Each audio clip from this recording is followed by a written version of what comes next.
Well, those sexy women from New York of Sex and the City aren't on our TV screens every week, and I don't know if there's going to be any more movies. So where do we get our Samantha fix?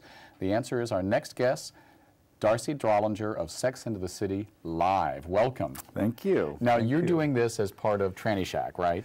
Well, it's kind of an offshoot. I'm working with Heklina, the creator of Tranny Shack. And she plays Carrie. She plays Carrie. But you play, and correct me if you think I'm wrong, the gayest character on a very gay show, Sex and the City, Samantha, right? She very much is, she embodies a gay man in many ways, yes. Right. Now, where do you get the ideas for the scripts? You're actually doing the scripts of the Sex and the City TV show live on stage. Correct. Though we're not doing the exact episodes, we do kind of an amalgamation, a greatest hits, so to speak. So we take some of the funniest storylines for the 4 different girls and put them together. So in that way, it becomes almost like an homage or a send-up of the show. Yeah. Now, you know, my favorite character, I will admit, was Samantha.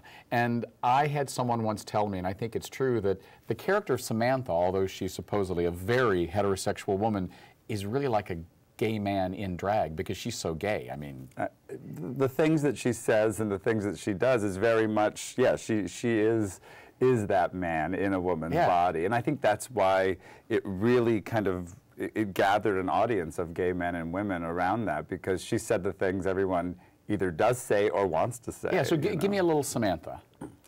Oh, honey, please. Because she sounds like a drag. She does. Yeah. She does. And at first, I was really a little nervous about being able to grab her voice, but when I started realizing that she's got that inflection, it became really fun to work on the line. Right. Now, I was talking before the cameras went hot about some of the scripts you've done, and you have done what I consider maybe one of the gayest episodes ever of Sex and the City, when she meets a man who is too well endowed for everybody except her. But you said you've already done that episode. We did that one, Mr. Too Big. We did that one last year when we first did the show as kind of a trial to see how it would play, and people loved it, and so that's why we brought it back. But yeah, I mean, I had to pick that one first. Of course, of course. Now, you've done Mr. Too Big, but I also understand in this iteration of Sex and the City, you have one of the classic male characters, Mr. Big. We felt like that was important. Boyfriend. Yeah. And so he's just a gay actor as well, or? It's actually a woman playing Mr. Big. We thought that would be a good dynamic. Lee Crow, who was famous for Elvis herself, a female Elvis impersonation, and yeah, she's fantastic. She's fantastic. And of course, I mean, the show on TV was a lot of fun. The movies were fun.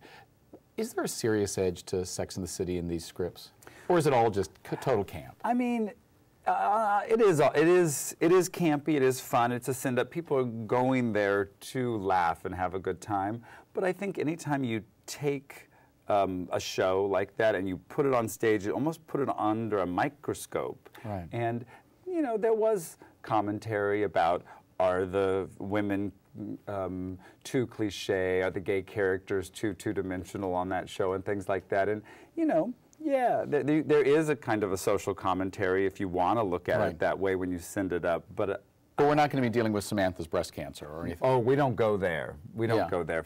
I mean, we might go there as if people get really into the live shows. But for now, we're really coming at it in a place of embracing it, and we jab it a little bit. I mean, some of the lines are ridiculous, and that comes to light when you see it live on stage. Now, you're a San Francisco-born boy, I was born in San but then you went to New York. I did. I moved in '98. So Sex and the City, is it really like that in New York? Okay, I got to tell you something. I moved to New York City, and I moved to a little tiny studio apartment on Perry and Bleecker, and that was the year they started filming Sex and the City. No one knew it was going to be so big, but the stoop that they used for the Sarah Jessica Parker's Carrie's apartment was about 4 doors from my apartment. And so they would block my street off all the time and film the show. And again, no one knew at that point it was going to be such. So you have a personal connection to Sex and the City. I do. I even got her, I mean, in those days, I had her autograph. I had a VHS copy of Girls Just Want to Have Fun, starring Sarah Jessica Parker, that I had her autograph for me. Well, we look forward to having you on another show. Thank you, Samantha. D'Arcy, I should say. Thank you. This is David Perry, your host of 10%. Thanks for watching, and we'll see you next week.